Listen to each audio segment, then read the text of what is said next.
profesor de conferencias en economía, castellano o español. Actualmente investiga acerca de Alfonso Chirino, médico de Enrique III, y de Juan II de Castilla.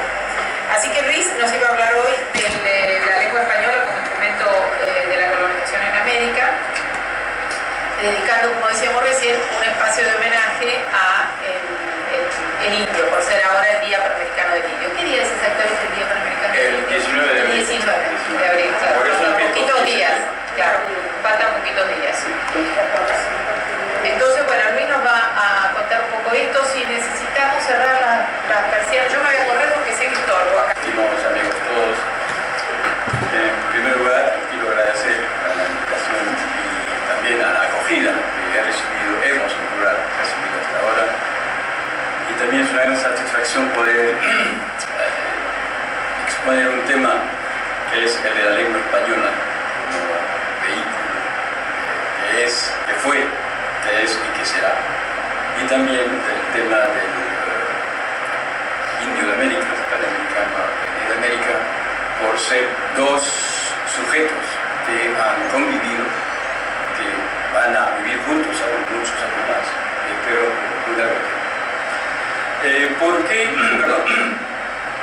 ¿Por qué estos dos temas? En realidad, en un principio pensé que el tema del español como lengua extranjera, que en general empieza con las bases, los niños, los adolescentes y luego ya como maduros los estudiantes, pensé que este tipo de trabajo se podría ver o organizar de una forma utilizando esos sentimientos muy fuertes que son los de los niños, de la justicia, de la aventura, justicia, ya estoy hablando ya de la conquista, el descubrimiento, la instalación aquí. Les voy a presentar el índice.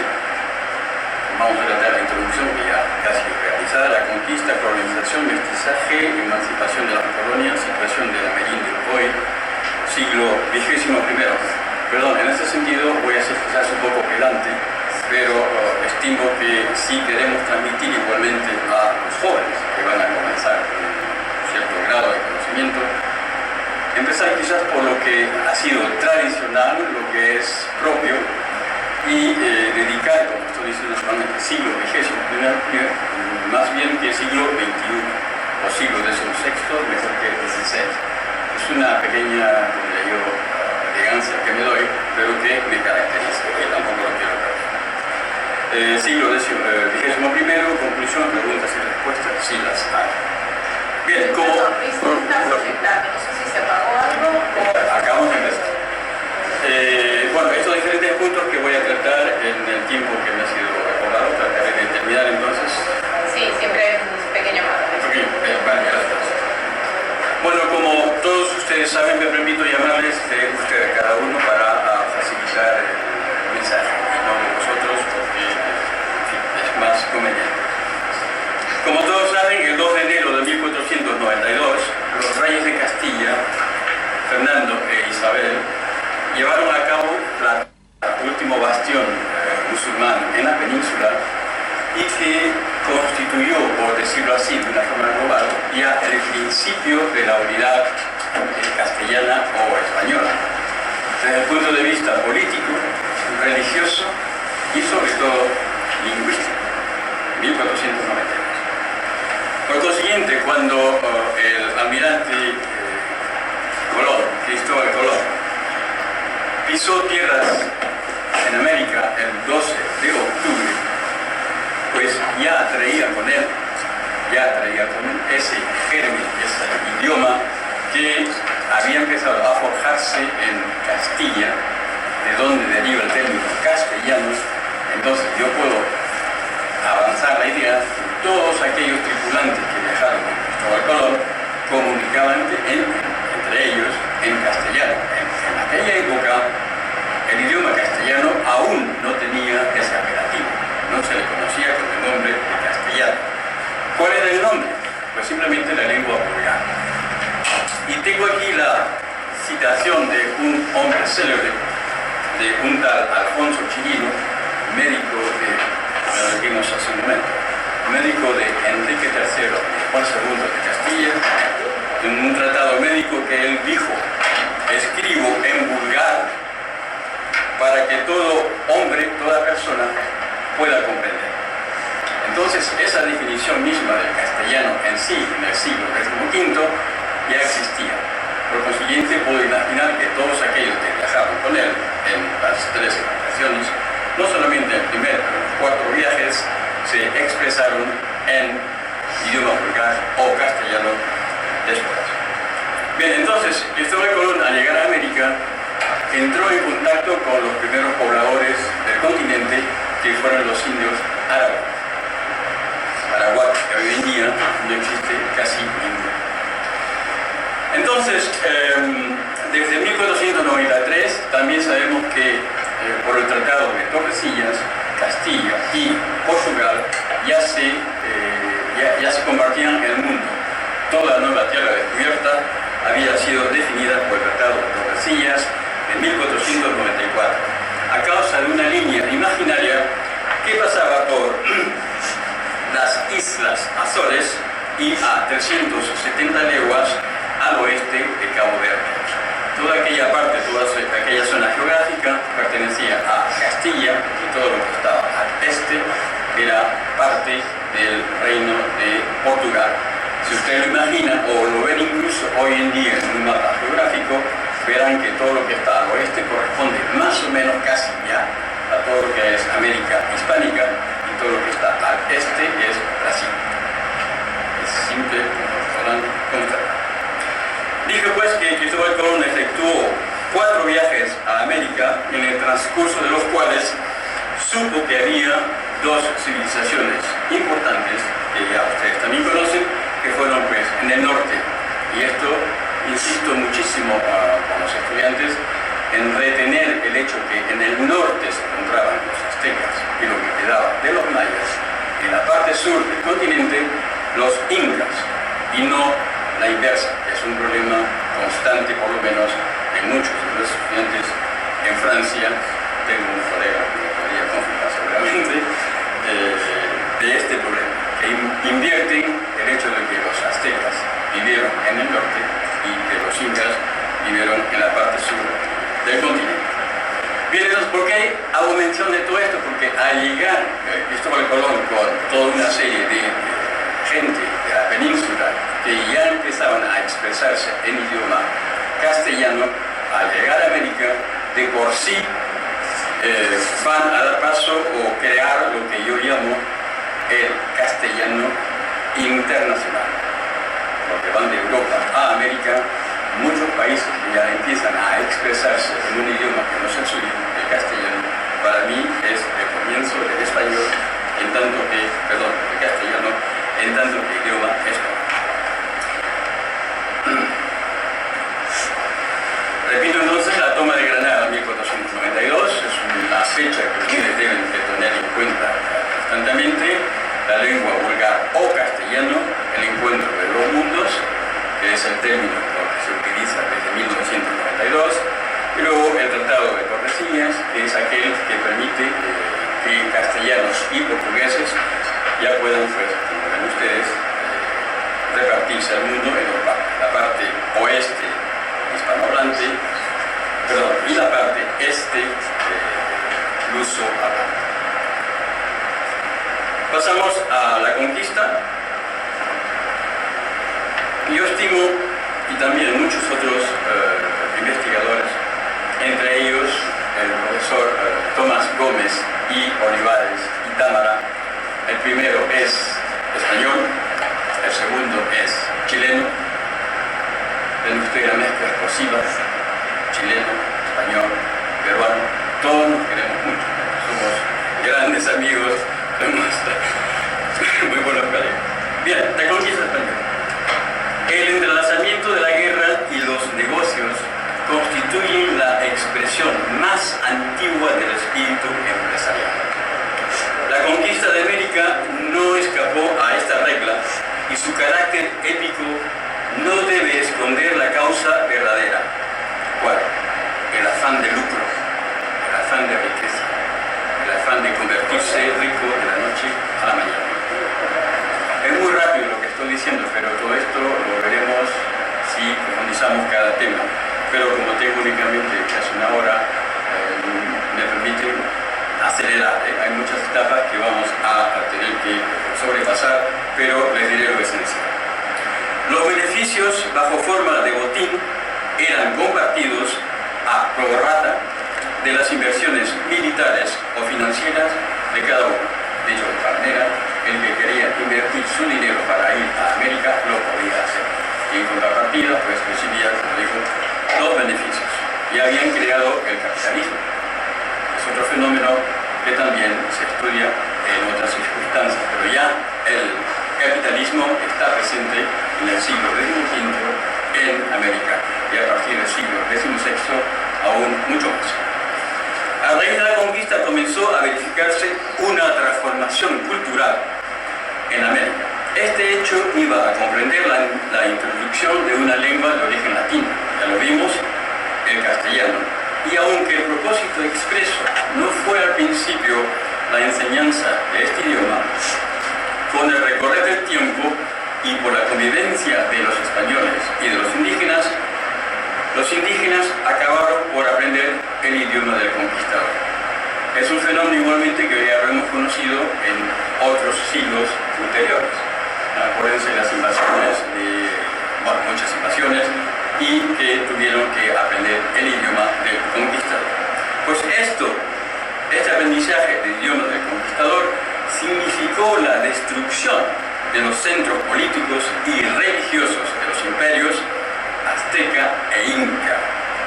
Ella arrastró a la muerte de las élites indígenas durante la época de las masacres realizadas para controlar las capitales.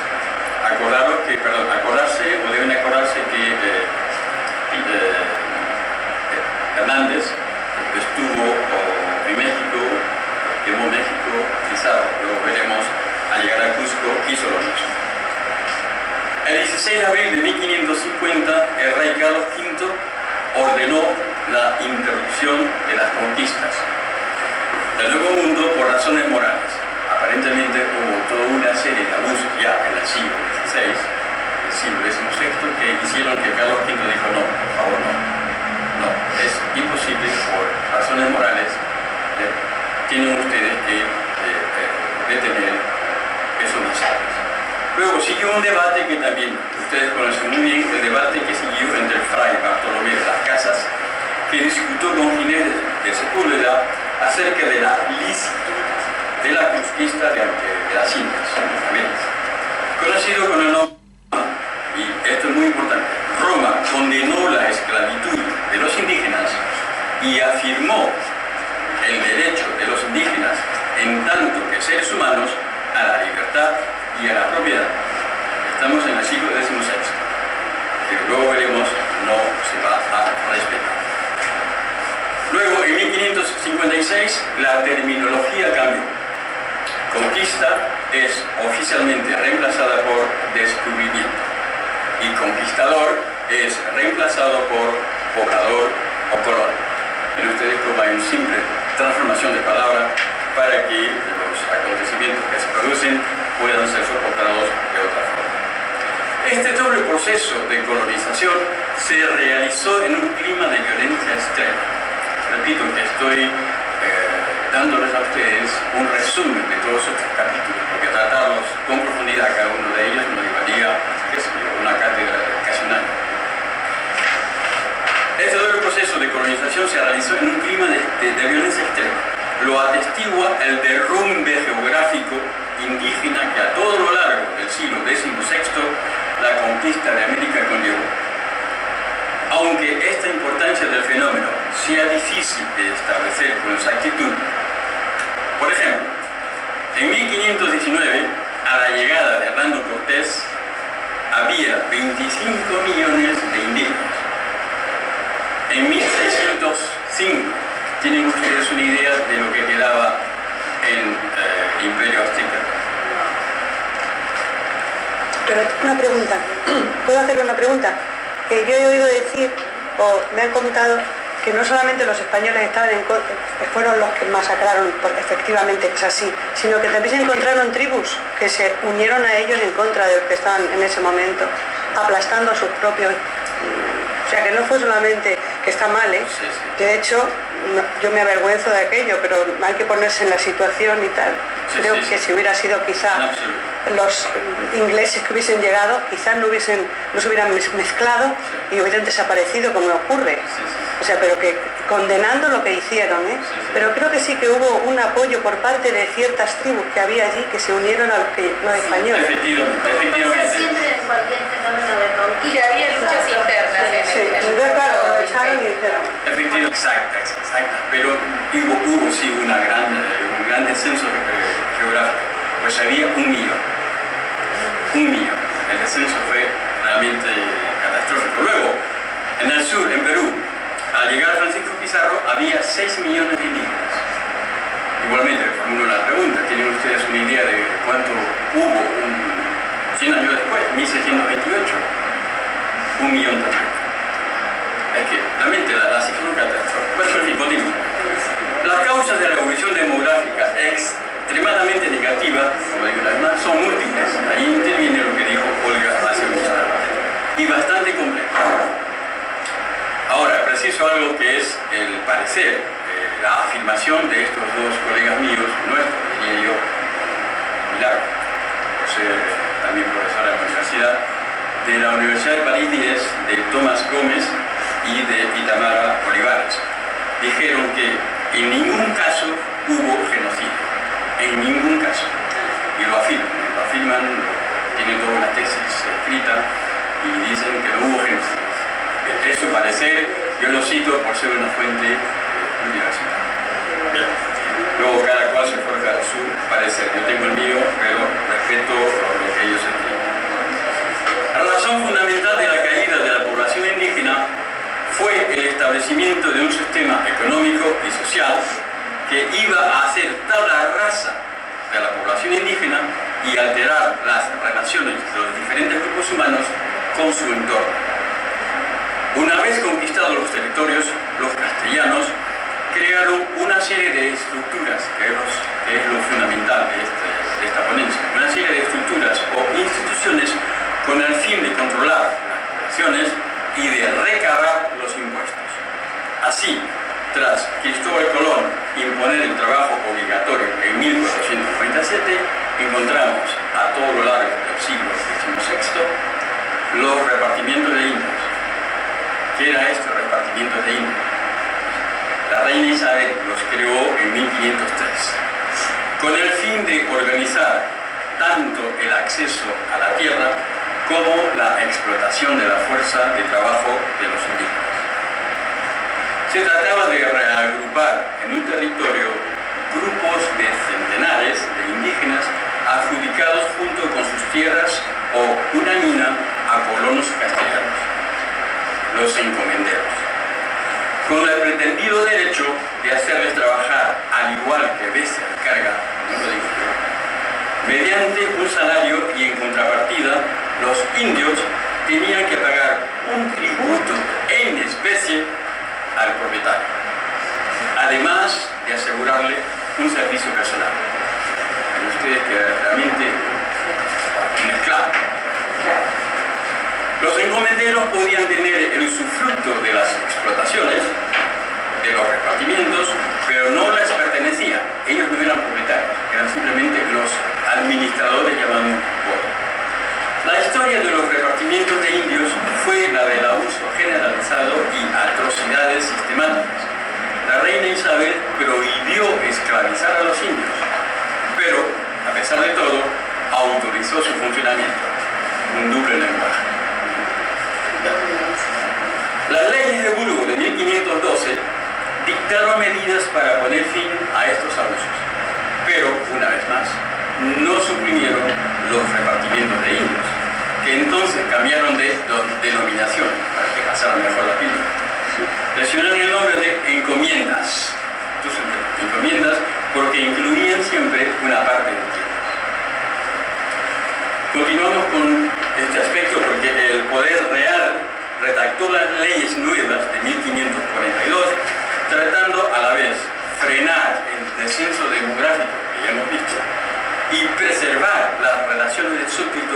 de los indios en beneficio de la autoridad real y no de los encomenderos.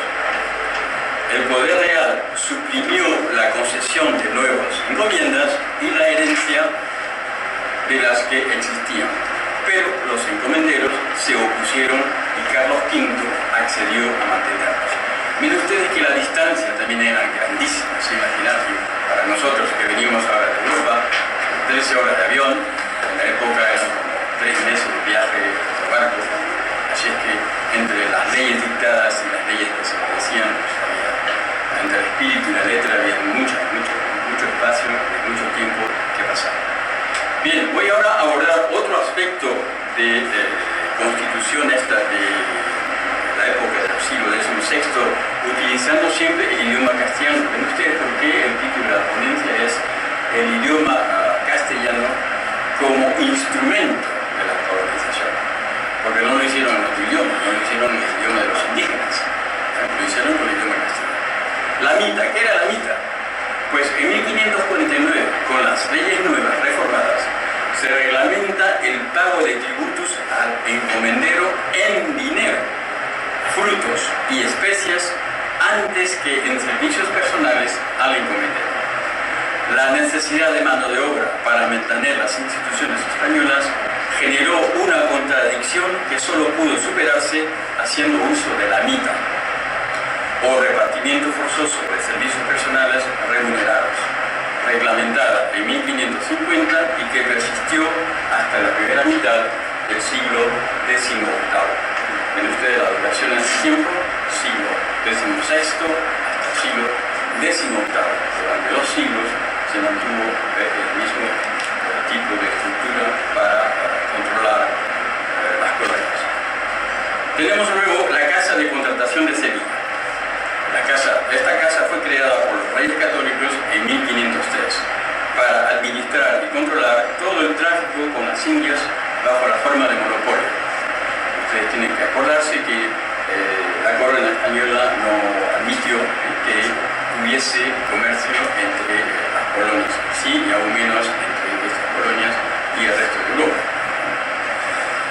El Consejo de Indias, otra institución, creado por Carlos V en 1524, que tenía por función aconsejar al rey y elaborar las leyes y ordenanzas de las colonias. Se encargaba también de la correspondencia administrativa y servía de Tribunal Supremo de Justicia. Doy paso a los virreinatos, que ya es tema bastante conocido y del que hablaré muy poquito, simplemente mencionar cuáles fueron esos virreinatos. Ya saben ustedes, Nueva España, hoy llamado México, Perú, también conocen ustedes, Río de la Plata, Argentina, todos ellos confiados a adelantados, es decir, gobernadores elegidos por el rey.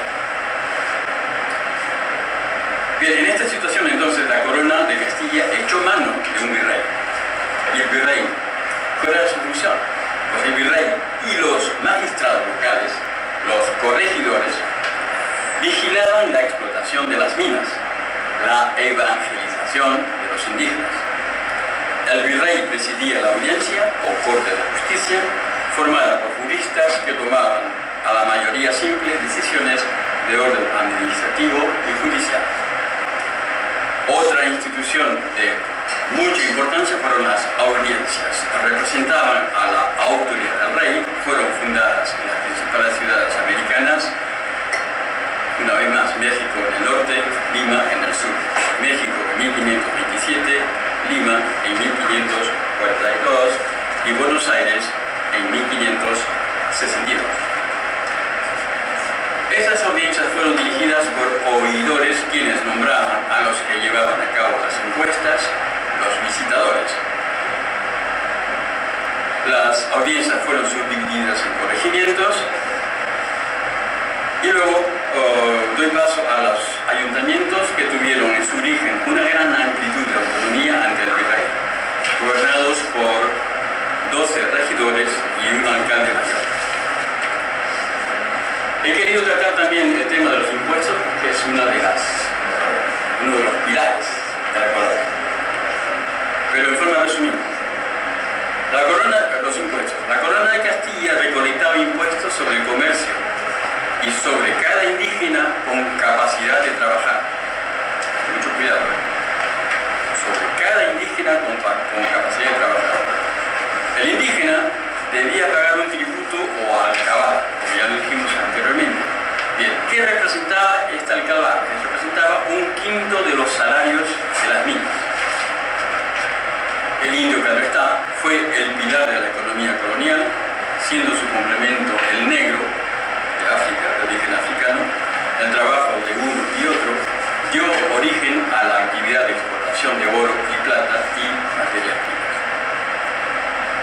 Llego ahora al papel de la Iglesia, que fue otro de los organismos también instituidos, implantados por la corona en las colonias. La Iglesia y cristianización. La colonización no se redujo simplemente a colocar estructuras de exportación y de recursos comerciales cimentadas en el trabajo forzado de los indios y de los negros. Esta empresa, la Iglesia, pretendía ser al mismo tiempo una colonización de las almas, una evangelización. Acordarse que este término evangelización las atribuyeron los reyes de Castilla al acordar a Colón que efectuara un viaje a lo desconocido con una condición de que se evangelizara a todos aquellos seres que ellos podían encontrar. Por eso es que a partir del siglo XVI la Iglesia Católica fue una de las estructuras del Nuevo Mundo que animada por el ímpetu del movimiento humanista europeo, muy humanista, muy volcada hacia el otro, en un primer momento, en un primer instante. Las cosas van a cambiar después. Desarrolló una obra evangelizadora de educación, de defensa y de comprensión de las tradiciones indígenas. Ven hasta qué punto contribuyeron, desarrollaron, se volcaron hacia el otro. El rey nombraba a los cargos eclesiásticos por medio del Consejo de Indias. En 1512 recibió autorización del Papa para nombrar a los obispos de América. Los dominicos y los franciscanos comenzaron bautizando masivamente a los responsables religiosos indígenas, así como también a los miembros de las antiguas noblezas indígenas, mostrándoles que sus dioses no pudieron impedir la conquista española. La nobleza indígena participó activamente en esa asimilación al cristianismo. Los mecanismos es largo de contar, y aparte, igualmente otro capítulo aparte, estoy tratando de transmitirles lo esencial. Y entonces esta élite indígena esperaba también beneficios para sus hijos, que enviaron a instruirse en colegios, como por ejemplo, si toman nota, el colegio de Tlatelolco en México, una institución especializada en la que trataban de educar a estos indígenas para poder convertirse en clérigos, en hombres de iglesia. En esta empresa la imagen cristiana fue utilizada como instrumento de occidentalización a causa de los obstáculos que representaban las lenguas indígenas, la ausencia de diccionarios, de intérpretes, las dificultades de la traducción, etc. Los artistas indígenas manifestaron una extraordinaria receptividad y creatividad elaborando un arte cristiano mestizo. En pocas décadas, el tiempo lineal judeo-cristiano se impuso al tiempo cíclico precolombino. En ustedes que ya también en ese aspecto las cosas para los indígenas, para los indios de América, las cosas empiezan a cambiar. Al final del siglo XVI, la memoria indígena sufrió el doble asalto del derrumbe demográfico y de la aculturación al cristianismo. Aunque la evangelización nunca fue total, de eso estamos convencidos, nunca fue total. control de la iglesia. Gran cantidad de indígenas fueron bautizados, pero ellos continuando practicando en secreto los antiguos cultos y ritos, las creencias precolombinas, se mezclaron con los dogmas católicos. Eso sí, hubo una simbiosis. La iglesia fue instrumento de poder, claro que sí. El impulso de las órdenes misioneras, el impulso primero humanista, no duró. ¿Por qué? Porque fue frenado y subordinado a los intereses del poder real y de la jerarquía del clero secular. Una estructura eclesiástica y episcopal se colocó rápidamente y sirvió de control religioso y político. ¿Por qué? Porque vamos a ver que inmediatamente después llega la Inquisición. ¿Qué fue la Inquisición? Bueno, si lo limitamos a España y luego lo trasladamos a América, es casi lo mismo. Casi lo mismo. La estructura que se convirtió en el aparato de poder simbólico y político de la Iglesia y de los jesuitas. Los jesuitas, ¿eh? ¿Quiénes fueron los jesuitas? Pues la vanguardia del movimiento de contrarreforma. Es decir, aquellos que querían que las cosas cambiasen en todas partes. Pero los jesuitas, que estaban muy bien implantados, muy bien introducidos en la corona de Castilla, pues dijeron, no, alto, no, esto no puede ser. Y mantuvieron ese conservadurismo que yo diría que aún se mantiene, hasta ahora. Hay mucho de esto aún en la actualidad. Pero no adelantemos las cosas. La Iglesia, pilar del orden colonial, se convirtió en un canal de ascenso social, eso sí, para la capa de población blanca y mestiza. ¿Qué pasó con los indios? Pues los indios no tenían derecho ni a pío, ni voto, ni a nada. Los indios y los negros no tenían acceso al sacerdocio. La hegemonía de la Iglesia sobre la sociedad civil fue total, puesto que una parte de la riqueza eclesiástica fue redistribuida en forma de servicios, hospitales, orfelinatos, escuelas, residencias para pobres y ancianos. Ustedes que de una cierta manera querían continuar quedando en el continente. Una tarea fundamental de la Iglesia, y esto hay que rendirle homenaje, fue que se dedicó a la educación, área en la que aseguró un monopolio para formar a las élites. Les doy dos datos esenciales sin profundizar tampoco.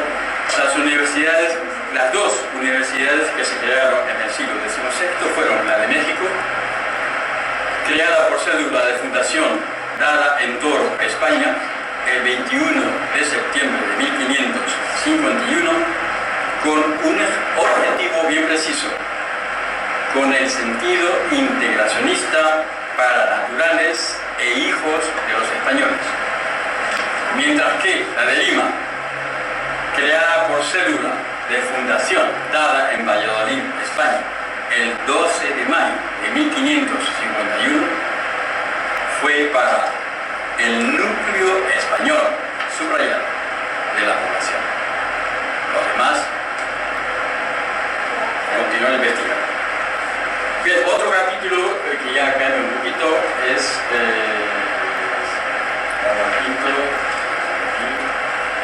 la organización, ustedes, las estructuras, el mestizaje.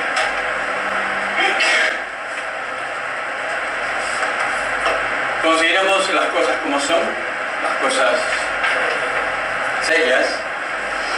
En el primer viaje de Colón, tantos días de viaje entre hombres, llegan a tierras americanas. Claro está, yo creo que no es un fenómeno del siglo XXI actual, que era antiguo. Los europeos, al ver estas pieles indígenas bien pasaditas, bien típicas de nuestro continente, pues sí, hay pruebas actuales, las investigaciones van probando cada vez más que ya hubo contacto sexual con las indígenas que llevaron a cabo el primer mestizaje en 1492.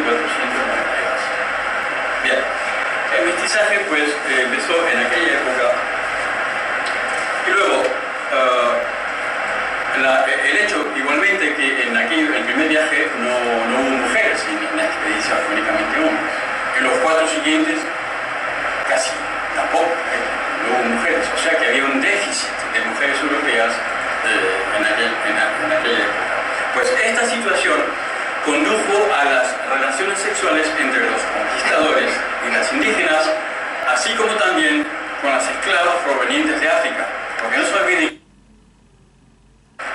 sí, allí sí queda bien considerado. Fue el caso de Juan Cano, que se casó con la hija mayor del último emperador azteca. Los demás ni siquiera se conocen en la historia, más se les olvidó, se les imagina. Por el hecho de establecer los matrimonios mixtos en las colonias americanas, la lengua castellana fue perdiendo influencia, por lo que en 1577 el rey Felipe II prohibió el uso de las lenguas aborígenes en América, lo que dio a la lengua castellana al mismo tiempo ese arraigo y esa convivencia con las lenguas indígenas ancestrales en casi todas las colonias hasta el día de hoy. Bien, esto es el contexto histórico que nos conduce luego a la emancipación. Estamos siempre en el tema del idioma castellano-español. ¿Qué pasó? Pues que con esa misma estructura existente se llega a mediados del siglo XIX, en que los criollos de América, los hijos de españoles nacidos en el continente, que tienen pues toda la tradición, todas las costumbres, todo, absolutamente todo venía de Europa, de España, con una sola excepción, la educación. Muchos de estos criollos, sobre todo los militares como San Martín, Miranda, Bolívar, Sucre, fueron a Europa, fueron educados en Europa. En aquel entonces descubrieron, o se pusieron al día, descubrieron una serie de movimientos filosóficos que contribuyeron a adoptar esa filosofía de los francmasones, que no son filósofos en el sentido estricto de la palabra, pero practican una cierta filosofía, una filosofía muy, muy humanista. San Martín entre ellos, y luego Sucre, Miranda, también eran francmasones. Bueno, ¿qué pasa? Que estos criollos se rebelan ante los padres, o sus hermanos, o sus primos, que estaban en España y dijeron: alto, nosotros ahora queremos la independencia.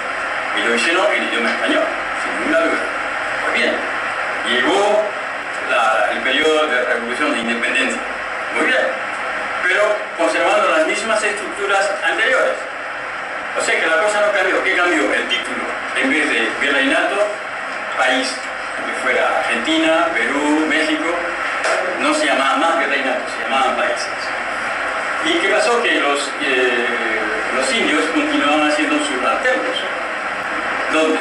En los ejércitos. Al final. Bueno,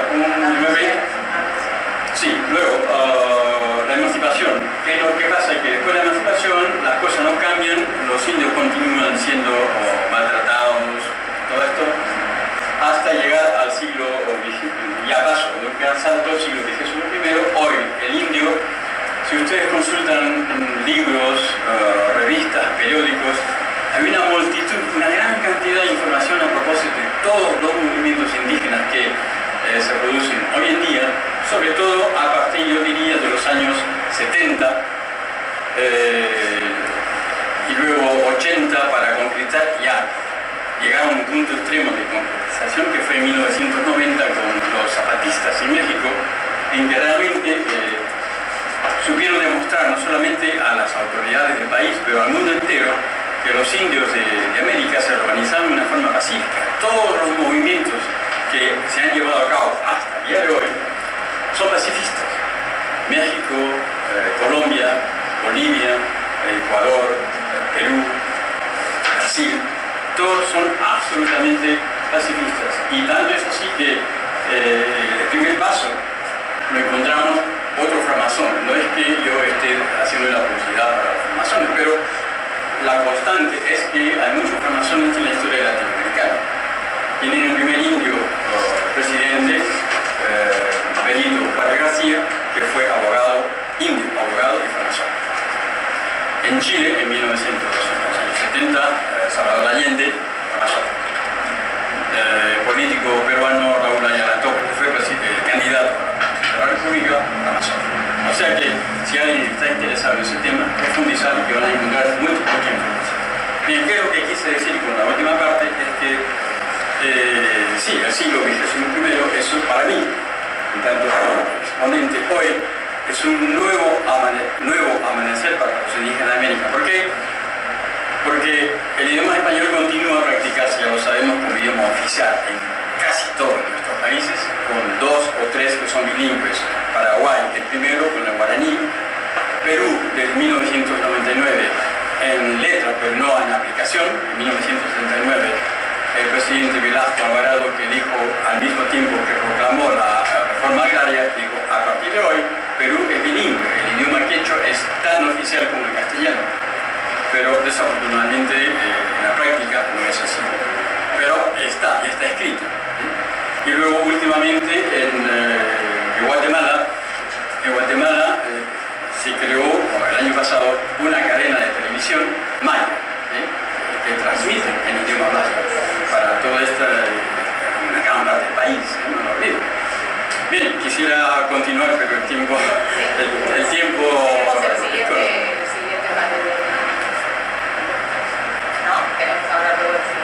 sí. Pero mantuvo a través del tiempo o hubo siempre algún intento por reflotar las lenguas del porque uno siempre tiene a los idiomas nativos, claro, el guaraní o el quechua que tú comentas que ya están oficializados. Sí. ¿Hubo intentos de ponerlos como única lengua o no se conoce? No, eso no. No se conoce porque la respuesta es inmediata. Habrá la mitad de la población que dirá no. Y eso es una guerra civil. Como en Paraguay, el guaraní, en efecto, es el idioma nativo. Yo diría oficial, sí, también oficial, pero la gran mayoría de paraguayos hoy que estiman que aquellos que no comprenden el idioma español son como bestias. No lo digo yo, lo dice Galeano, que todos ustedes deben conocer. Eduardo Galeano lo denuncia como tal. Sí, pero... En Guatemala hay una lengua checa. Claro, en Paraguay, por ejemplo, yo viví 2 años en el Paraguay y tuve la oportunidad de interesarme en el tema. Y después de la caída de Stroessner se impuso como lengua.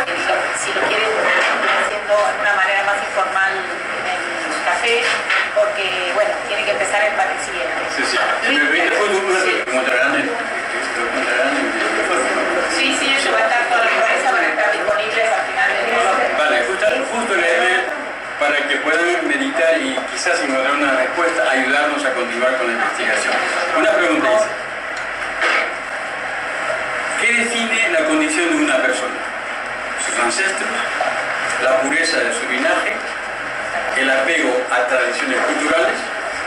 ¿O es indígena cualquier persona que dice serlo? No es una pregunta ansiosa. Esto, repito, ¿qué define la condición de una persona? ¿Sus ancestros? ¿La pureza de su linaje? ¿El apego a tradiciones culturales? ¿O es indígena cualquier persona que dice serlo? Es una pregunta antropológica. Nos llevaría varias teorías.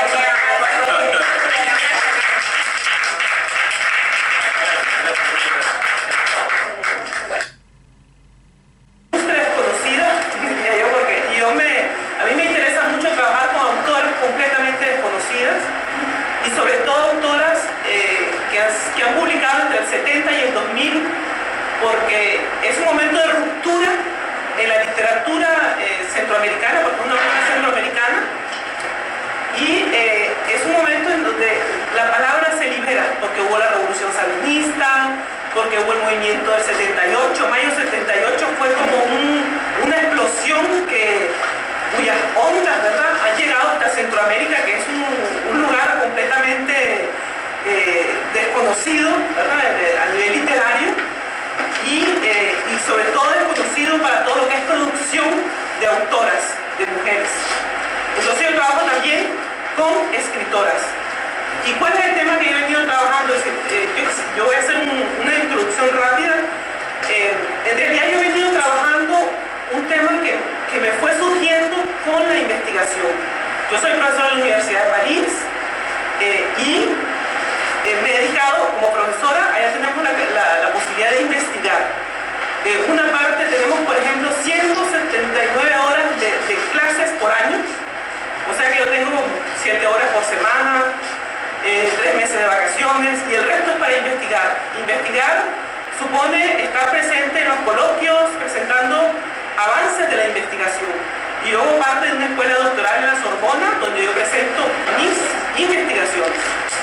Entonces, estas autoras centroamericanas, yo escogí porque como es una manera de hacer un poquito de promoción, pero sobre una temática, yo comencé investigando sobre la temática de la pareja. La pareja para ver cómo se construye la pareja, y además he utilizado herramientas como la antropología, yo soy antropóloga de la Universidad de París, la lingüística, el psicoanálisis y la literatura, para poder con esa herramienta trabajar sobre la temática de la pareja. Finalmente yo me desilusioné mucho cuando empecé cuando ya había avanzado bastante, porque me di cuenta que era como muy convencional, es decir, había el encuentro amoroso, el choque amoroso, después la vida de la pareja. Hay una autora y en esta investigación los personajes me fueron sugiriendo otra cosa que me pareció que era verdaderamente lo más importante, y era cómo se construye un personaje femenino y cómo se construye un personaje masculino. Y entonces yo he encontrado, por ejemplo, muchos cuentos donde hay desde la niña desde pequeña, y entonces ahí como el papel que juega la madre, cómo hace ella para construir un individuo de sexo femenino con género femenino, por un lado, y un individuo de sexo masculino con género masculino, o sea, con dos comportamientos completamente diferentes. O sea que la madre es una persona extraordinaria porque conoce todo, no confunde, es decir, lo femenino es femenino y lo masculino es masculino, y lo femenino es un ser orientado hacia la reproducción, lo masculino es un ser también que que no solo va a funcionar dentro del proceso reproductivo, va a jugar un papel muy importante, sino que también es un ser libre, ¿verdad? Un ser que tiene conocimiento del deseo. En el caso de lo femenino, un ser a quien se le oculta la pulsión y el deseo, y se le da una dimensión diabólica además. Entonces todos esos son elementos que van a ser importantísimos para poder hacer de personajes de papel imágenes perfectas de lo que es un ser femenino en la realidad y un ser masculino en la realidad. Entonces, lo que a mí me llamó la atención era ver cómo, primero saber que existe la pulsión en términos psicoanalíticos. Yo no sé si ustedes ven cómo, yo encontré que la definición era la irrupción, la pulsión de irrupción de una energía vital que todos los seres vivos poseen. Pero entonces, por ejemplo, en los animales se convierte en instinto y en los seres humanos se convierte en deseo. El instinto es una cosa, es el instinto, el deseo es cultural. O sea que esa pulsión que los animales ya tienen de una manera codificada, ellos saben por pulsión cómo se van a reproducir, en qué momento preciso, todo se desencadena con un reloj biológico exacto, tanto para el macho como para la hembra. En el caso de los individuos, la pulsión va a ser organizada de manera cultural, va a tener respuestas culturales, a pesar de que la cultura hace aparecer el deseo como algo instintivo, como algo biológico, pero en realidad es un artificio para poder hacer aparecer la pulsión como algo. Al hacer aparecer la pulsión como algo natural, algo que es históricamente formado, la misma cultura borra todo ese proceso de construcción, toda esa historia de la naturalización de la pulsión, la naturalización cultural en realidad. Entonces eso es lo que me me interesó, lo que me ha interesado trabajar. Yo he trabajado con autoras como Ana María Rodas, que es una autora guatemalteca. He trabajado con Rosario Aguilar, que es una autora nicaragüense. Tiene una novela muy linda, es una serie de cuentos que se llama Primavera Sonámbula. La primavera es la juventud, es la emergencia del deseo, y sonámbulo es ese deseo sonámbulo que el personaje no reconoce, que anda, es decir, sonámbulo porque no tiene, se supone que el deseo, el deseo, su objetivo es el placer. Y el placer... ¿Todos? ¿Me escuchan bien? Más o menos. ¿Tiene volumen? ¿Se escucha? ¿Está acoplado? A ver, está mirando. Hola. ¿Se escucha? Más o menos. Bueno.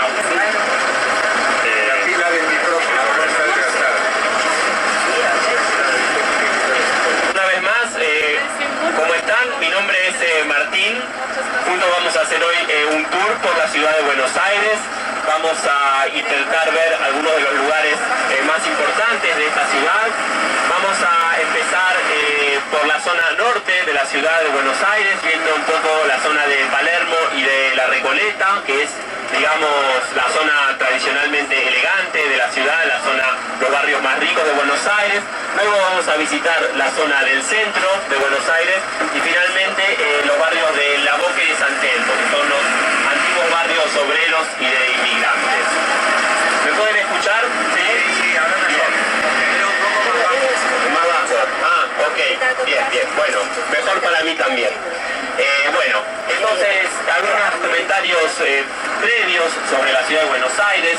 Ustedes, no sé, bueno, algunos deben saber, otros no, pero yo les cuento de todas maneras. La ciudad de Buenos Aires tiene una población de 12 millones de habitantes. Eso incluye tanto lo que se llama la ciudad en sí, como los suburbios, lo que se llama el Gran Buenos Aires, ¿no? Son 3 millones de habitantes en la ciudad y 9 millones en los alrededores. Eso es mucho, sobre todo si uno considera que el país tiene tan solo 39 millones de habitantes, es decir, que hay un tercio de la población que se concentra en la zona de la ciudad y de los alrededores. Eso tiene que ver con que la ciudad es, por supuesto, la capital, también es el puerto más importante del país y también es la ciudad comercial e industrial de mayor importancia. Entonces hay como una población muy despareja en el país, mucho concentrado en la ciudad y poco en el resto. Estaremos destacando. Bueno, esta es una ciudad muy diversa. Una de las características de Buenos Aires es la mezcla de diferentes épocas y de diferentes culturas que se dan en ella. Hace muchos años que esta es una ciudad muy cosmopolita. Vamos a ir hablando un poco de esto para poder apreciarlo bien. Estamos empezando en una zona, en un barrio que se llama Retiro. Esto es como el norte de lo que sería el centro de Buenos Aires. Una zona muy importante porque aquí mismo, detrás, a nuestra derecha, ustedes van a ver una gran torre. Esa es llamada la Torre de los Ingleses. Fue un regalo que Inglaterra hizo a Argentina en el año 1916 en la conmemoración del primer centenario de la independencia argentina. Después vamos a hablar un poco más de historia, ¿no? Pero 1816 fue la definitiva independencia de Argentina respecto de España, que bueno, todos saben, era parte del imperio español en América, Argentina. Esta torre fue ubicada acá por los ingleses porque está justamente al lado de la principal estación de ferrocarril, la principal estación de tren de nuestra ciudad, que es la estación de Retiro. Está detrás de los árboles más adelante de la torre, no a la izquierda de la torre. Esta estación, como todo el sistema de ferrocarriles que hay en la Argentina, fue construida por empresas inglesas a fines del siglo XIX. Digamos, esta es una época de la historia argentina muy importante. Entre 1880 y 1930 se suele hablar de la Belle Époque de nuestro país, de la época, algunos la llaman dorada, digamos, que era la época una época de auge de la economía argentina, época en que el país exportaba cereales y carne a Europa y principalmente a Inglaterra, y bueno, estaba recibiendo mucho dinero por eso, ¿no? Entonces hubo muchas inversiones inglesas, principalmente en lo que es el transporte y en ferrocarril, digamos, y en el puerto de Buenos Aires, que está también detrás de la Torre de los Ingleses en esta zona, fue también construido con capitales ingleses. Entonces, no es por casualidad que los ingleses hayan elegido construir la torre justo al lado de la estación, que también era una estación inglesa. Saben que las relaciones entre Argentina e Inglaterra no siempre fueron muy buenas. En 1982 fue la famosa guerra de Malvinas o de las Islas Falkland, como se dice en inglés. Tenemos justamente enfrente, a la izquierda de ustedes, un monumento donde está esa gran bandera, un monumento a los soldados argentinos muertos en la guerra, aproximadamente unos 600 soldados. Entonces, no es casualidad que se haya elegido ponerla justo frente a la Torre de los Ingleses. De hecho, el nombre de la torre, el nombre oficial, ya no es más Torre de los Ingleses, sino Torre Monumental. Y la plaza donde estaba la torre, que se llamaba Plaza Británica, hoy se llama Plaza Fuerza Aérea Argentina. O sea, bastante violento el cambio de nombres. Bueno, y más allá de eso, la plaza de la izquierda donde está el monumento es una plaza muy importante llamada Plaza San Martín. Es, digamos, el extremo norte del centro de Buenos Aires. Ahora nosotros vamos a salir del centro de la ciudad. Una de las joyas de la arquitectura argentina, que es ese edificio, ese rascacielos que se ve un poco hacia atrás. Se llama edificio Cábana, que es del año 1935 y fue muy importante porque fue el primer rascacielos construido en nuestra ciudad y en realidad el primero en toda Sudamérica. En su momento era el edificio más alto de Sudamérica con 111 metros. Y es un ejemplo importante de un cambio en la arquitectura. Durante nuestro tour nosotros vamos a ver muchos edificios en estilo francés, en estilo clásico francés, que es una arquitectura característica de Buenos Aires. ¿Este edificio es bien? ¿Sí? Ok, bueno, perfecto. Por favor, cualquier pregunta o inquietud, háganmela, que siempre es algo interesante. Bueno, nosotros ahora vamos para el norte de la ciudad. Sí.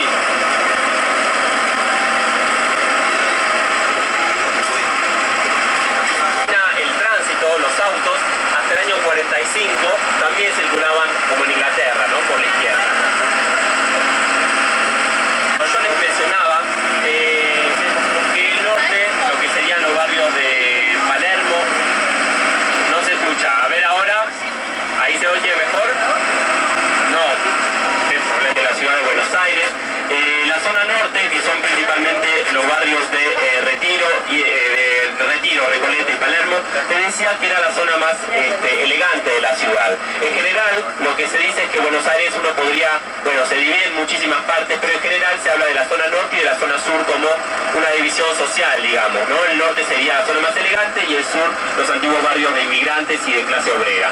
La división sería más o menos lo que vamos a ver dentro de una hora más o menos, que es la Plaza de Mayo, la plaza central de la ciudad. Eso es lo que divide entre sur y norte. Buenos Aires, bueno, Buenos Aires fue fundada por los españoles en el año 1000, hubo dos fundaciones de Buenos Aires. Una primera fundación en el año 1536.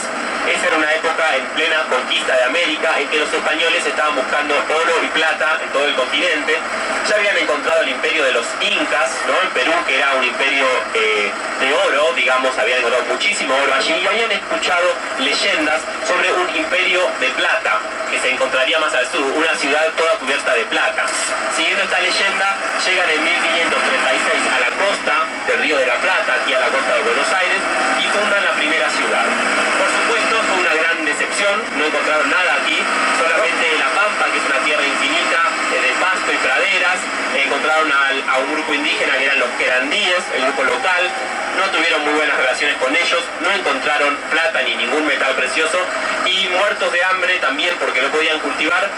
Luego de 5 años nomás se abandonan esta primera Buenos Aires, la ciudad es quemada y los españoles vuelven a España. Entonces no queda ningún rastro de la primera Buenos Aires, salvo el nombre de nuestro río, Río de la Plata, precisamente porque ellos venían buscando eso. En realidad también el nombre Argentina viene de la palabra latina, para plata. Aunque no hay prácticamente plata en todo el país, así que bastante equivocados estuvieron esa vez los españoles al llegar. Bueno, 50 años después, en 1580, los españoles vuelven acá, eran muy persistentes, y vuelven a fundar Buenos Aires, pero esta vez no estaban buscando oro ni plata, ya sabían que no había, pero estaban en una especie de competencia con los portugueses, que estaban estableciéndose en las costas del Brasil y avanzando hacia el sur, y querían tener un puerto para poder frenar el avance portugués. Entonces esa es la Buenos Aires que se funda en 1580 y es la Buenos Aires de hoy. Esa es la fundación definitiva de Buenos Aires. Garay, exactamente, fundador de la segunda Buenos Aires es Garay, Juan de Garay. Entonces en esta segunda Buenos Aires, como no había plata ni oro, durante toda toda la época colonial, que sería entre la fundación y 1810, que es cuando comienzan las guerras de independencia, Buenos Aires es una ciudad muy pequeña y muy pobre, porque no hay plata, oro, no hay nada que le interese a los españoles. Es un pequeño puerto principalmente de contrabandistas, es decir, de comercio ilegal. ¿Por qué? Porque muy pocas ciudades estaban autorizadas a comerciar en la época española, había un sistema de monopolio muy estricto y Buenos Aires no estaba autorizada. Entonces, para exportar algo a España, digamos, había que enviarlo a lomo de mula, o sea, a caballo, digamos, hasta Lima, en Perú. En Lima se embarcaba, iba hasta Panamá, cruzaban, lo llevaban a La Habana y de La Habana recién ahí hasta España. Imagínense, llevaba como 6 meses de exportar eso, mucho más fácil era hacerlo de manera ilegal, ¿no? Y eso es lo que se hacía. Así que toda la época colonial Buenos Aires era una ciudad muy pequeña, muy pobre, que se limita a la zona céntrica. Lo que hoy es el centro de Buenos Aires, eso era toda la Buenos Aires de esa época. Hasta comenzó a crecer en la época de la independencia, el país empieza a exportar mucho, es la época en que la Argentina empieza a recibir muchísimos inmigrantes. Sobre todo la ciudad de Buenos Aires se vuelve un polo de atracción para los inmigrantes de los distintos países europeos, y de esa época es que se puede hablar de Buenos Aires como una ciudad cosmopolita, una metrópolis moderna, ¿no? Entonces vamos a hablar mucho hoy, a lo largo de todo nuestro recorrido, de los diferentes grupos de inmigrantes que poblaron Buenos Aires. Esa época de 1880 también es una época en que cambia un poco la estructura de la ciudad, porque antiguamente las familias más ricas de Buenos Aires vivían en la zona sur de la ciudad, al sur de la Plaza de Mayo, y poco a poco se empiezan a mudar hacia el norte, un poco porque se estaban volviendo mucho más ricos y querían una zona mucho más exclusiva para vivir. Empiezan a poblar la zona cerca de esa plaza que vimos, Plaza San Martín, y esta zona de Recoleta y Palermo, y abandonan la zona sur de la ciudad. Vamos a este cementerio. Entonces, un poco también una causa para que las familias aristocráticas se muden es una epidemia muy fuerte de fiebre amarilla que hay en el año 1871, que afecta sobre todo el sur de la ciudad, que es la zona más baja de Buenos Aires, y entonces eso es otra razón para las familias aristocráticas para mudarse hacia el norte. Esta avenida que estamos yendo, que hoy tiene, bueno, tanto tránsito, es un poco también porque esta es la hora pico, ¿no? La hora en que la gente sale de trabajo, etcétera.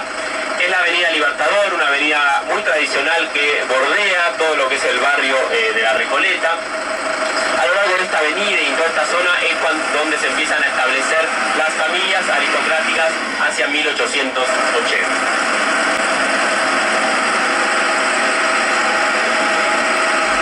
Ahí se escucha en la zona de la Recoleta. Este edificio que ven a su izquierda se llama Palais de Glace, fue una antigua pista de patinaje sobre hielo, famosa en una música, digamos, de clases sociales bajas, y luego de algunos cambios que tuvo, llegó finalmente, digamos, a las clases más aristocráticas de la sociedad, y la primera vez que se bailó aquí fue justamente en este edificio en 1912. Van a ver todos los parques de Recoleta, días de arte. Realmente esta es una avenida muy emblemática, digamos, de la ciudad. Van a ver acá un poquitito del paisaje de la avenida Alvear y de esta zona de la ciudad. Es interesante ver un poco esto porque después lo vamos a comparar y a contrastar con otros barrios de la ciudad. Buenos Aires, como tantas ciudades latinoamericanas, Buenos Aires es una ciudad con muchísimo contraste. Hay zonas ricas y pobres, viejas y nuevas, realmente muy cercanas unas de las otras. Eso, como les decía, es característico de Buenos Aires y de todas las ciudades latinoamericanas. Muchos tal vez escucharon nombrar a Buenos Aires como... ¿Se escucha? ¿Sí? A Buenos Aires como... algunos la llaman la París de Sudamérica, ¿no? Por ser una ciudad con carácter bastante europeo. Eso es cierto sobre todo para la zona norte de la ciudad. Y en realidad Buenos Aires es una ciudad con muchísima mezcla. Hay una especie de dicho popular que dice que los argentinos son italianos que viven en Sudamérica, hablan español y creen que son franceses, ¿no? Esa es como la mezcla de culturas en la que consiste un poco nuestra sociedad. ver toda esta zona como una zona de bastante... Acá la primera bajada para hacer una visita al cementerio.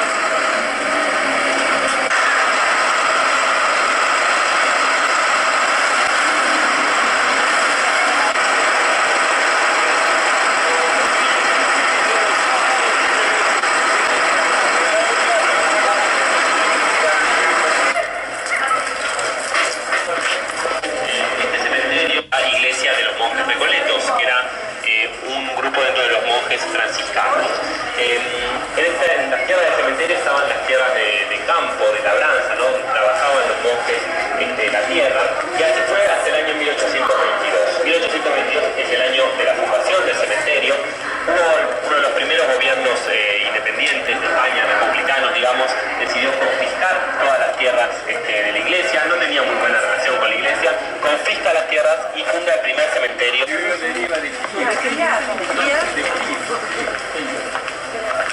Se usa para los europeos nacidos en América.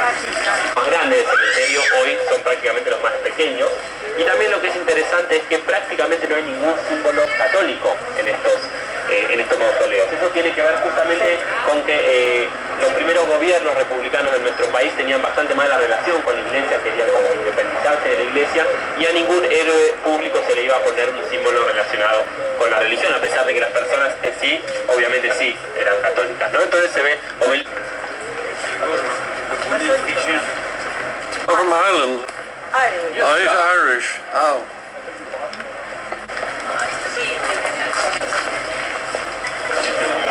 Y además principalmente el dueño del diario más grande del país en ese momento, que era el diario La Prensa. Este hombre murió en 1912 y este es el mausoleo que mandó a construir antes de morir.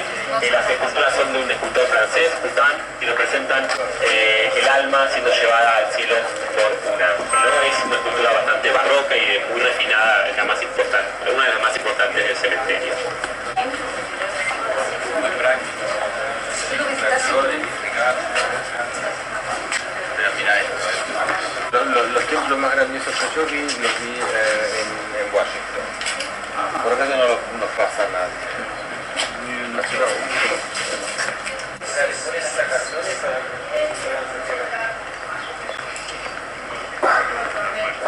No enterrar su cuerpo, sino embalsamarlo. Y lo instalan en una especie de mausoleo en el edificio principal de los sindicatos, ¿no? La Confederación General del Trabajo. Y durante 3 años fue ese un lugar donde los obreros iban a un poco como a adorar, ¿no? Al cuerpo de Evita que estaba allí expuesto. En el año 55, el nuevo gobierno que asume, el gobierno militar, quiere eliminar todos los símbolos que tienen que ver con el peronismo, y el cuerpo es uno de los principales, ¿no? El cuerpo de Evita. Entonces, este señor Aramburu ordena a un jefe de servicio secreto que la entierre a Evita.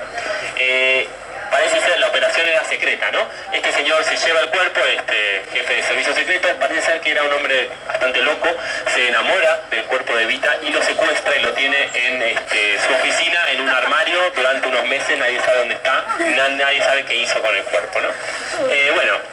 Después se descubre esto, el cuerpo sigue allí, entonces Aramburu decide que es un cuerpo que está causando muchos problemas y lo manda fuera del país.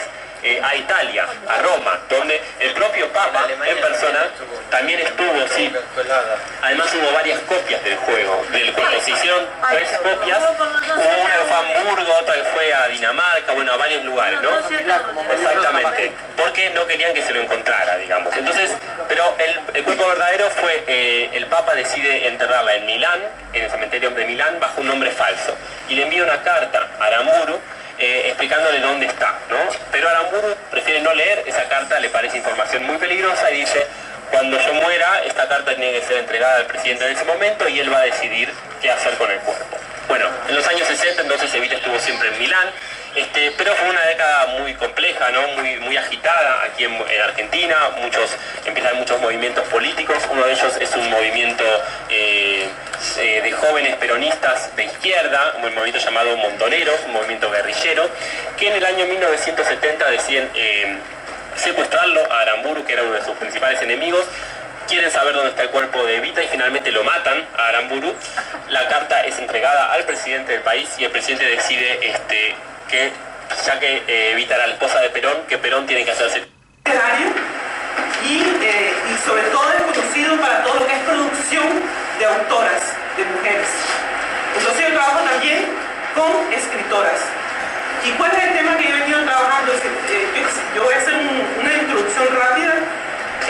En realidad yo he venido trabajando un tema que me fue surgiendo con la investigación. Yo soy profesora de la Universidad de París y me he dedicado como profesora, allá tenemos la posibilidad de investigar. Una parte tenemos, por ejemplo, 179 horas de clases por año, o sea que yo tengo 7 horas por semana, 3 meses de vacaciones, y el resto es para investigar. Investigar supone estar presente en los coloquios, presentando avances de la investigación. Y yo hago parte de una escuela doctoral en la Sorbona, donde yo presento mis investigaciones. Entonces, estas autoras centroamericanas, yo escogí porque como es una manera de hacer un poquito de promoción, pero sobre una temática, yo comencé investigando sobre la temática de la pareja. La pareja, para ver cómo se construye la pareja, y además he utilizado herramientas como la antropología. Yo soy antropóloga de la Universidad de París, la lingüística, el psicoanálisis y la literatura, para poder con esa herramienta trabajar sobre la temática de la pareja. Finalmente yo me desilusioné mucho cuando cuando ya había avanzado bastante, porque me di cuenta que era como muy convencional, había el encuentro amoroso, el choque amoroso, después la vida de la pareja. Hay unas autoras, y en esta investigación los personajes me fueron sugiriendo otra cosa, que me pareció que era verdaderamente lo más importante, y era cómo se construye un personaje femenino y cómo se construye un personaje masculino. Y entonces, yo he encontrado, por ejemplo, muchos cuentos donde hay desde la niña desde pequeña, entonces ahí cómo el papel que juega la madre, cómo hace ella para construir un individuo de sexo femenino con género femenino, por un lado, y un individuo de sexo masculino con género masculino, o sea, con dos comportamientos completamente diferentes. O sea que la madre es una persona extraordinaria porque conoce todo, no confunde, es decir, lo femenino es femenino y lo masculino es masculino, y lo femenino es un ser orientado hacia la reproducción, lo masculino es un ser también que no solo va a funcionar dentro del proceso reproductivo, va a jugar un papel muy importante, sino que también es un ser libre, ¿verdad? Un ser que tiene conocimiento del deseo. En el caso de lo femenino, un ser a quien se le oculta la pulsión y el deseo, y se le da una dimensión diabólica además. Entonces todos esos son elementos que van a ser importantísimos para poder hacer de personajes de papel imágenes perfectas de lo que es un ser femenino en la realidad y un ser masculino en la realidad. Entonces, lo que a mí me llamó la atención era ver cómo, primero saber que existe la pulsión en términos psicoanalíticos, porque no sé si ustedes ven cómo, yo encontré que la definición era la erupción, la pulsión de erupción de una energía vital que todos los seres vivos poseen. Pero entonces, por ejemplo, en los animales se convierte en instinto, y en los seres humanos se convierte en deseo. El instinto es una cosa, es el instinto, el deseo es cultural. O sea que esa pulsión que los animales ya tienen de una manera codificada, ellos saben por pulsión cómo se van a reproducir, en qué momento preciso, todo se desencadena con un reloj biológico exacto, tanto para el macho como para la hembra. En el caso de los individuos, la pulsión va a ser organizada de manera cultural, va a tener respuestas culturales, a pesar de que la cultura hace aparecer el deseo como algo instintivo, como algo biológico, pero en realidad es un artificio para poder hacer aparecer la pulsión como algo, al hacer aparecer la pulsión como algo natural, tienen que, algo que es históricamente formado, tiene que, la misma cultura borra todo ese proceso de construcción, toda esa historia de la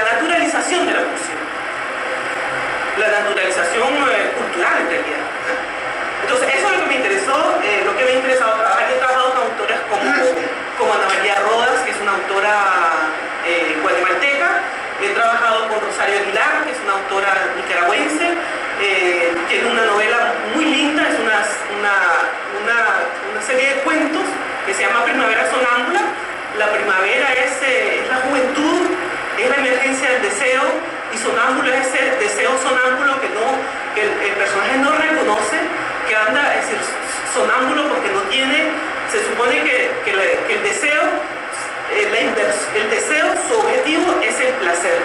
Y el placer... ¿Todos? ¿Me escuchan bien? Más o menos. ¿Tiene volumen? ¿Se escucha? ¿Está acoplado? Ah, a ver, Hola. ¿Se escucha? Más o menos. Bueno.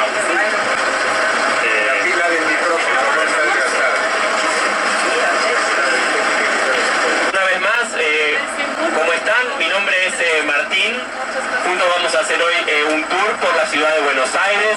Vamos a intentar ver algunos de los lugares más importantes de esta ciudad. Vamos a empezar por la zona norte de la ciudad de Buenos Aires, viendo un poco la zona de Palermo y de La Recoleta, que es, digamos, la zona tradicionalmente elegante de la ciudad, la zona, los barrios más ricos de Buenos Aires. Luego vamos a visitar la zona del centro de Buenos Aires y finalmente los barrios de La Boca y de San Telmo, que son los antiguos barrios obreros y de inmigrantes. ¿Me pueden escuchar? Sí, más bajo. Ah, ok, bien, bueno, mejor para mí también. Bueno, entonces, algunos comentarios previos sobre la ciudad de Buenos Aires. Ustedes, no sé, bueno, algunos deben saberlo, otros no, pero yo les cuento de todas maneras. La ciudad de Buenos Aires tiene una población de 12 millones de habitantes. Eso incluye tanto lo que se llama la ciudad en sí, como los suburbios, lo que se llama el Gran Buenos Aires, ¿no? Son 3 millones de habitantes en la ciudad y 9 millones en los alrededores. Eso es mucho, sobre todo si uno considera que el país tiene tan solo 39 millones de habitantes, es decir, que hay un tercio de la población que se concentra en la zona de la ciudad y de los alrededores. Eso tiene que ver con que la ciudad es, por supuesto, la capital, también es el puerto más importante de cada país y también es la ciudad comercial e industrial de mayor importancia. Entonces hay como una población muy despareja en el país, mucho concentrado en la ciudad y poco en el resto. Vale, con el Santiago. Bueno, esta es una ciudad muy diversa. Una de las características de Buenos Aires es la mezcla de diferentes épocas y de diferentes culturas que se dan en ella. Hace muchos años que esta es una ciudad muy cosmopolita. Vamos a ir hablando un poco de esto para poder apreciarlo bien. Estamos empezando en una zona, en un barrio que se llama Retiro. Esto es como el norte de lo que sería el centro de Buenos Aires. Una zona muy importante porque aquí mismo, detrás, a nuestra derecha, ustedes van a ver una gran torre. Esa es llamada la Torre de los Ingleses. Fue un regalo que Inglaterra hizo a Argentina en el año 1916 en la conmemoración del primer centenario de la independencia argentina. Después vamos a hablar un poco más de historia, ¿no? Pero 1816 fue la definitiva independencia de Argentina respecto de España, que, bueno, todos saben, era parte del Imperio Español en América, Argentina. Esta torre fue ubicada acá por los ingleses porque está justamente al lado de la principal estación de ferrocarril, la principal estación de tren de nuestra ciudad, que es la estación de Retiro. Está detrás de los árboles más adelante de la torre, no a la izquierda de la torre.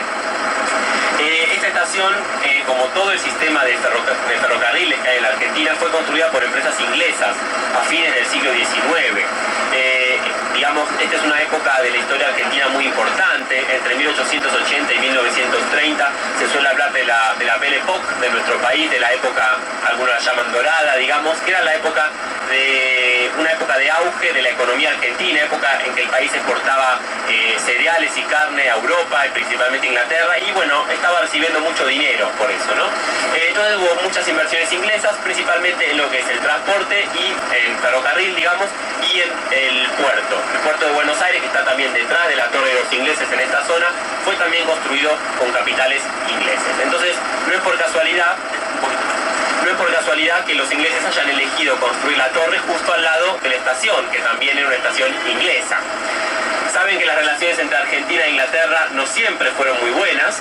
En 1982 fue la famosa guerra de Malvinas, o de las Islas Falkland, como se dice en inglés. Tenemos justamente enfrente, a la izquierda de ustedes, un monumento, donde está esa gran bandera, un monumento a los soldados argentinos muertos en la guerra, aproximadamente unos 600 soldados. Entonces, no es casualidad que se haya elegido ponerla justo frente a la Torre de los Ingleses. De hecho, el nombre de la torre, el nombre oficial, ya no es más Torre de los Ingleses, sino Torre Monumental. Y la plaza donde estaba la torre, que se llamaba Plaza Británica, hoy se llama Plaza Fuerza Aérea Argentina.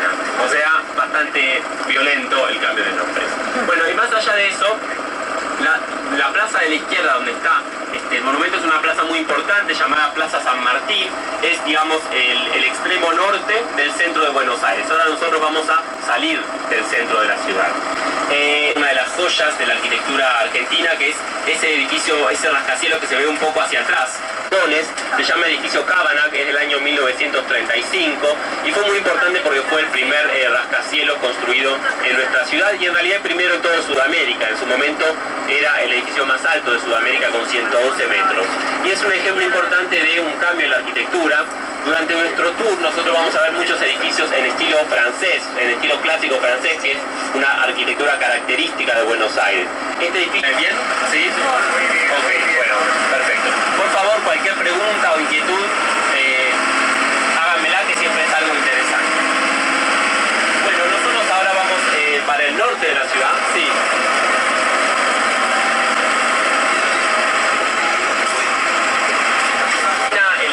Los autos hasta el año 45 también circulaban como en Inglaterra, ¿no? Por la izquierda. Yo les mencionaba que el norte, lo que serían los barrios de Palermo, no se escucha. A ver ahora, ¿ahí se oye mejor? No, es de la ciudad de Buenos Aires. La zona norte, que son principalmente los barrios de Retiro y Recoleta y Palermo, te decía que era la zona más elegante de la ciudad.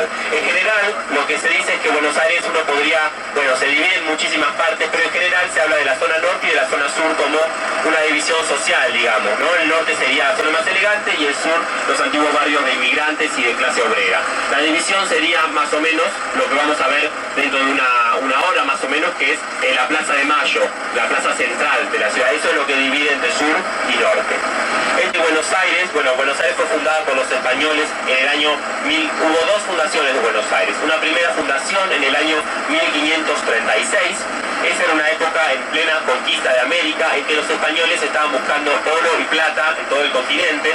Ya habían encontrado el imperio de los incas, ¿no? En Perú, que era un imperio de oro, digamos, habían encontrado muchísimo oro allí, y habían escuchado leyendas sobre un imperio de plata que se encontraría más al sur, una ciudad toda cubierta de plata. Siguiendo esta leyenda, llegan en 1536 a la costa del Río de la Plata, aquí a la costa de Buenos Aires, y fundan la primera ciudad. Por supuesto, fue una gran decepción, no encontraron nada aquí, solamente la Pampa, que es una tierra infinita de pasto y praderas.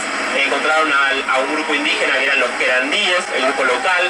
No tuvieron muy buenas relaciones con ellos, no encontraron plata ni ningún metal precioso, y muertos de hambre también porque no podían cultivar. Luego de 5 años nomás se abandonan esta primera Buenos Aires, la ciudad es quemada y los españoles vuelven a España. Entonces no queda ningún rastro de la primera Buenos Aires, salvo el nombre de nuestro río, Río de la Plata, precisamente porque ellos venían buscando eso. En realidad también el nombre Argentina viene de la palabra latina para plata. Aunque no hay prácticamente plata en todo el país, así que bastante equivocados estuvieron esa vez los españoles al llegar. Bueno, 50 años después, en 1580, los españoles vuelven acá, eran muy persistentes, y vuelven a fundar Buenos Aires, pero esta vez no estaban buscando oro ni plata, ya sabían que no había, pero estaban en una especie de competencia con los portugueses, que estaban estableciéndose en las costas del Brasil y avanzando hacia el sur, y querían tener un puerto para poder frenar el avance portugués. Entonces esa es la Buenos Aires que se funda en 1580 y es la Buenos Aires de hoy. Esa es la fundación definitiva de Buenos Aires. Garay, exactamente, fundador de la segunda Buenos Aires es Garay, Juan de Garay. Entonces en esta segunda Buenos Aires, como no había plata ni oro, durante toda la época colonial, que sería entre la fundación y 1810, que es cuando comienzan las guerras de independencia, Buenos Aires es una ciudad muy pequeña y muy pobre, porque no hay plata, oro, no hay nada que le interese a los españoles. Es un pequeño puerto principalmente de contrabandistas, es decir, de comercio ilegal.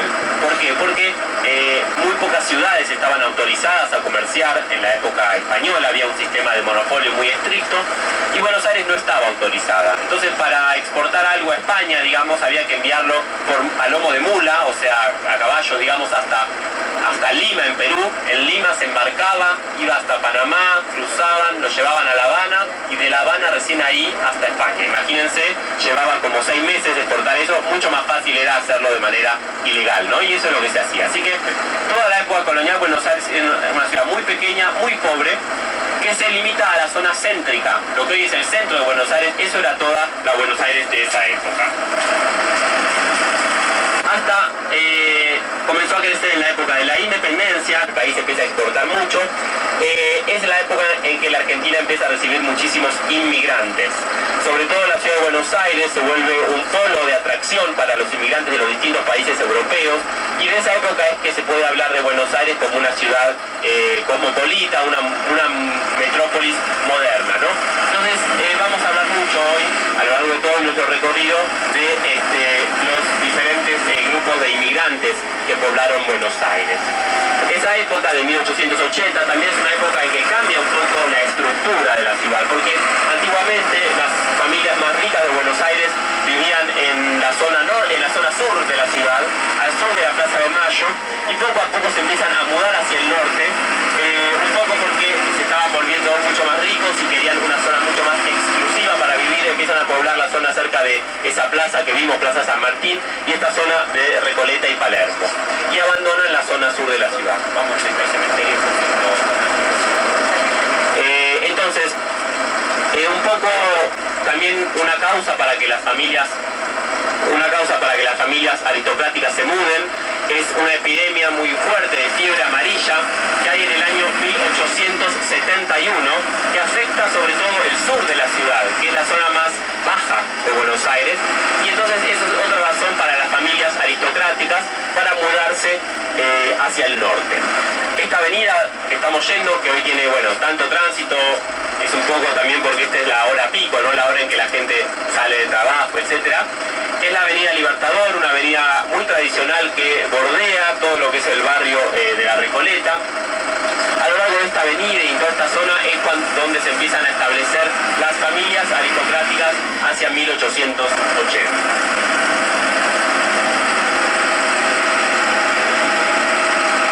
Ahí se escucha en la zona de la Recoleta. Este edificio que ven a su izquierda se llama Palais de Glace, fue una antigua pista de patinaje sobre hielo, famosa en una música, digamos, de clases sociales bajas, y luego de algunos cambios que tuvo, llegó finalmente, digamos, a las clases más aristocráticas de la sociedad, y la primera vez que se bailó aquí fue justamente en este edificio en 1912. Van a ver todos los parques de Recoleta, días de arte. Realmente esta es una avenida muy emblemática, digamos, de la ciudad. Van a ver acá un poquitito del paisaje de la avenida Alvear y de esta zona de la ciudad.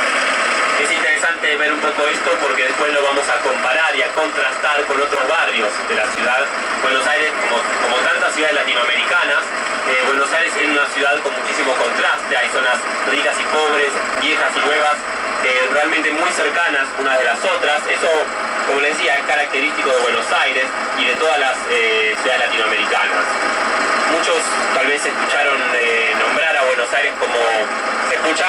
¿Sí? A Buenos Aires como... algunos la llaman la París de Sudamérica, ¿no? Por ser una ciudad con carácter bastante europeo. Eso es cierto sobre todo para la zona norte de la ciudad.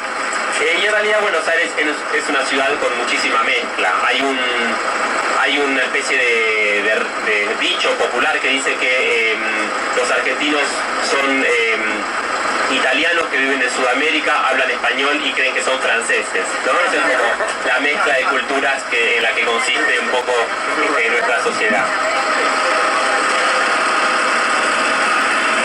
Toda esta zona como una zona de bastante... Acá la primera bajada para hacer una visita al cementerio.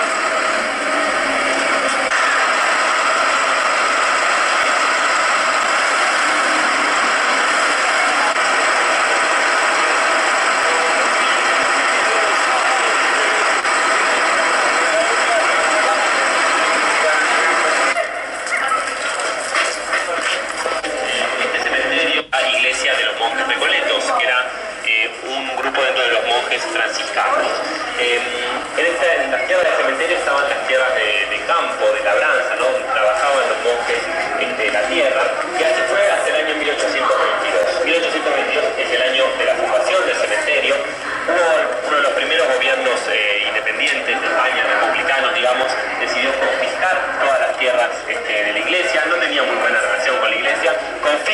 casas y funda el primer cementerio se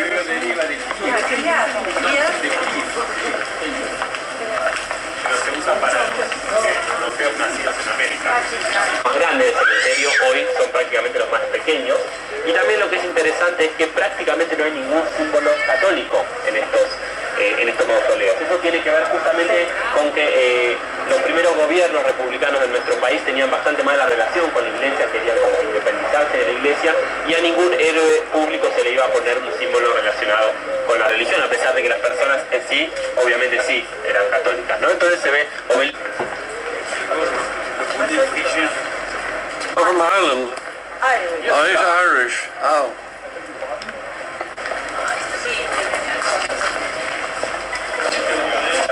y además principalmente el dueño del diario más grande del país en ese momento, que era el diario La Prensa.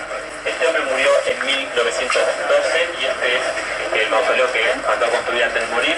Las esculturas son de un escultor francés, Poussin, y representan el alma siendo llevada al cielo por un ángel. Es una escultura bastante barroca y muy refinada, la más importante, una de las más importantes del cementerio.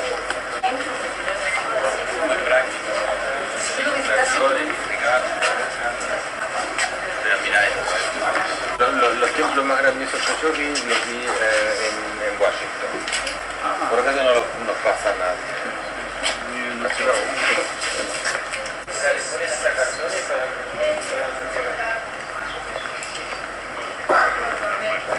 No enterrar su cuerpo, sino embalsamarlo. Y lo instala en una especie de mausoleo en el edificio principal de los sindicatos, ¿no? La Confederación General del Trabajo. Y durante 3 años fue ese un lugar donde los obreros iban a un poco como a adorar, ¿no?, al cuerpo de Evita que estaba allí expuesto. En el año 55, el nuevo gobierno que asume, el gobierno militar, quiere eliminar todos los símbolos que tienen que ver con el peronismo, y el cuerpo es uno de los principales, ¿no?, el cuerpo de Evita. Entonces, este señor Aramburu ordena a un jefe de servicio secreto que la entierre a Evita. Parece ser, la operación era secreta, ¿no? Este señor se lleva el cuerpo, este jefe de servicio secreto, parece ser que era un hombre bastante loco, se enamora del cuerpo de Evita y lo secuestra y lo tiene en su oficina, en un armario, durante unos meses. Nadie sabe dónde está, nadie sabe qué hizo con el cuerpo, ¿no? Después se descubre esto, el cuerpo sigue allí, entonces Aramburu decide que es un cuerpo que está causando muchos problemas y lo manda fuera del país, a Italia, a Roma, donde el propio Papa en persona también estuvo, sí. Además hubo varias copias del juego, del cuerpo. Se hicieron 3 copias, hubo una que fue a Hamburgo, otra que fue a Dinamarca, bueno, a varios lugares, ¿no? Exactamente, porque no querían que se lo encontrara, digamos. Entonces, pero el cuerpo verdadero fue, el Papa decide enterrarla en Milán, en el cementerio de Milán, bajo un nombre falso. Y le envía una carta a Aramburu, explicándole dónde está, ¿no? Pero Aramburu prefiere no leer esa carta, le parece información muy peligrosa y dice: cuando yo muera, esta carta tiene que ser entregada al presidente en ese momento y él va a decidir qué hacer con el cuerpo. Bueno, en los años 60 entonces Evita estuvo siempre en Milán, pero fue una década muy compleja, ¿no? Muy agitada aquí en Argentina.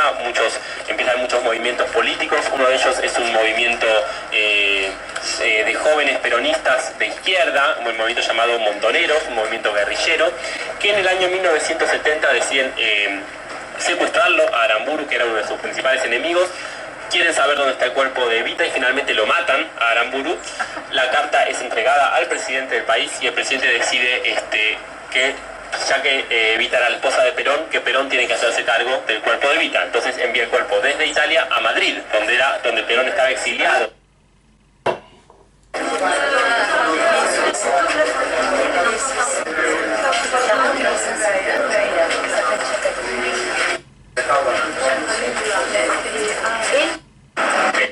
Y a la izquierda, uno que sigue siendo una residencia privada, que es el Palacio de la familia Atucha, también hecho por un arquitecto francés. Esta pequeña plaza es uno de los rincones más elegantes de la avenida y es una antigua plaza de carácter muy exclusivo, ¿no? En la Belle Époque de los años 10, años 20. Avenidas más importantes, no se escucha. Hola. Ahí, bien. Esta es una de las avenidas más importantes y más conocidas de Buenos Aires, que es la avenida 9 de Julio. 9 de julio de 1816. No se escucha. Hola. Ahí se escucha.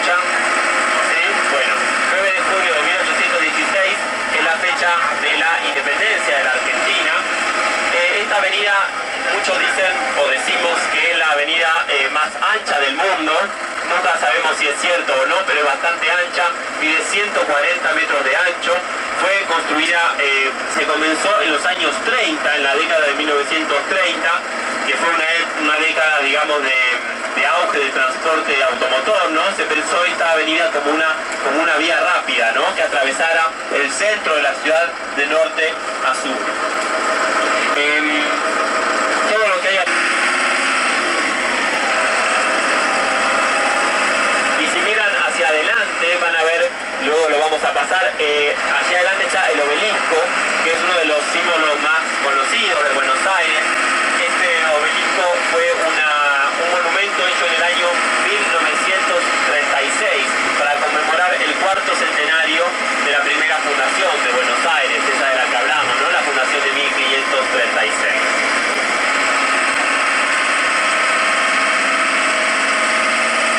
Una famosa calle peatonal, una de las calles comerciales más importantes de Buenos Aires, empieza aquí hacia la izquierda, ¿no? Entonces esta es como la puerta de entrada al centro financiero, a la ciudad. Estamos llegando a la Plaza de Mayo, ¿no? Que es el centro, el corazón histórico y el corazón político de la ciudad de Buenos Aires.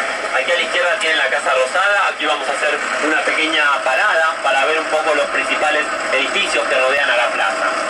Pero ya les Buenos Aires, la segunda fundación de Buenos Aires de 1580 fue exactamente en esta plaza, por eso siempre decimos que este es el corazón de nuestra ciudad. Así que bueno, vamos a bajar para mirarlo un poquito.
De las madres caminando, siempre hay grupos que se pliegan a su manifestación, ¿no? En solidaridad con ellas. Pueden pasarla si la quieren ver. Esa azul que nos separa de la casa, eso tiene que ver con las importantes manifestaciones políticas donde venían millones de personas a apoyarlos. Entonces la plaza también conserva memorias de la época de Perón y de italiano. En realidad los autores de los edificios.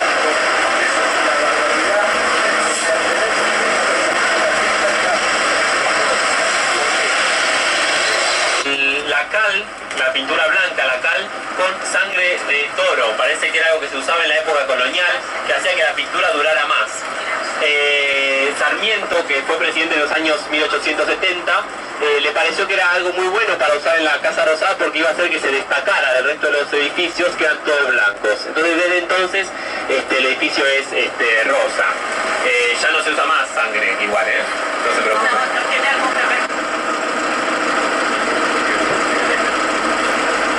Entonces el edificio de la Fundación Eva Perón, hoy la Facultad de Ingeniería. Desde el año 1955 fue transformada en Facultad de Ingeniería. Y estos dos edificios son de fines del siglo XIX, de agricultura y de ganadería. actividades importantes en Argentina, ¿no? Por eso estos edificios de tal calidad. Les decía entonces que este es el primer barrio que se desarrolló en Buenos Aires fuera del centro. Es tradicionalmente un barrio de inmigrantes. Eso se puede ver, por ejemplo, aquí a la derecha vamos a pasar por un edificio de ladrillos que es la antigua iglesia danesa de Buenos Aires, ¿no? La iglesia de la inmigración que venía de Dinamarca.